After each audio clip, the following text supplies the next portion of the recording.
কি চেনা চেনা লাগে? দেখেন তো চিনতে পারেন কিনা। যারা যারা চিনতে পারছেন কষ্ট করে কমেন্ট করে জানাবেন। হ্যাঁ, এই দেখেন অবস্থা। একটা ক্যামেরাম্যানের কি অবস্থা হইতে পারে এটা যদি আমি না দেখতাম তাহলে বুঝতামই না।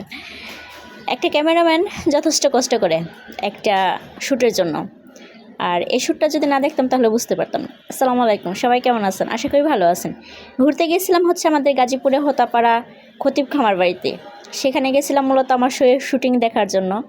মানে শ্যুটিং করা যে কত কষ্টের, তাদেরকে যদি আমি না দেখতাম এই জিনিসটা আমি কখনোই বুঝতে পারতাম না।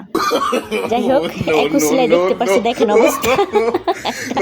ক্যামেরাম্যান কতটা কষ্ট করে একটা শ্যুট নেওয়ার জন্য, মানে কি বলবো, আমি আগে দেখি নাই এরকমভাবে মানে শ্যুট নেওয়ার জন্য। মানে কি একটা পরিস্থিতি তৈরি হয় ওনার।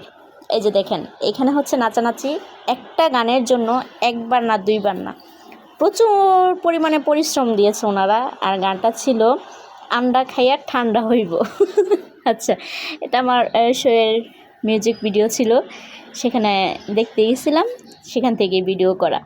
মানে কতটা পরিশ্রম করে নায়ক নায়িকারা, এটা যদি আমি না দেখতাম নিজের চোখে তাহলে বুঝতে পারতাম না। দেখেন কত কষ্ট করা লাগে।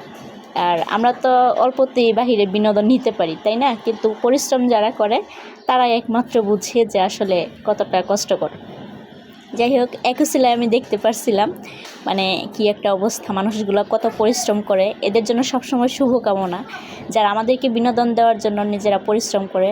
দেখেন, একজন ধরে রাখা লাগতেছে আর একজন ভিডিও করতেছে। একটা অভিনয় একবার না, কয়েকবার করেই করতে হয়, তারপরও মনে করেন কমপ্লিট হয় না।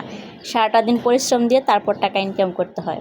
আর আমরা তো সহজেই বলে ফেলি যে যারা মিউজিক ভিডিও করে বা গান টান করে, অভিনয় করে, কত ইজি তাদের ইনকাম করা। আসলে না, সরাসরি যদি কেউ আমার মতো না দেখবেন তাহলে বুঝতে পারবেন না যে কতটা পরিশ্রম করে ওনারা ইনকাম করে। তাই এর জন্য আমি নিজের চোখে দেখার পর ওদের জন্য সবসময় শুভকামনা জানাই। আর শ্যুটটা ছিল আমার শোয়ের, এই যে যাকে দেখতেছেন কলসি নিয়ে দাঁড়ায় আছে, শোয়ের জন্য সবসময় শুভকামনা।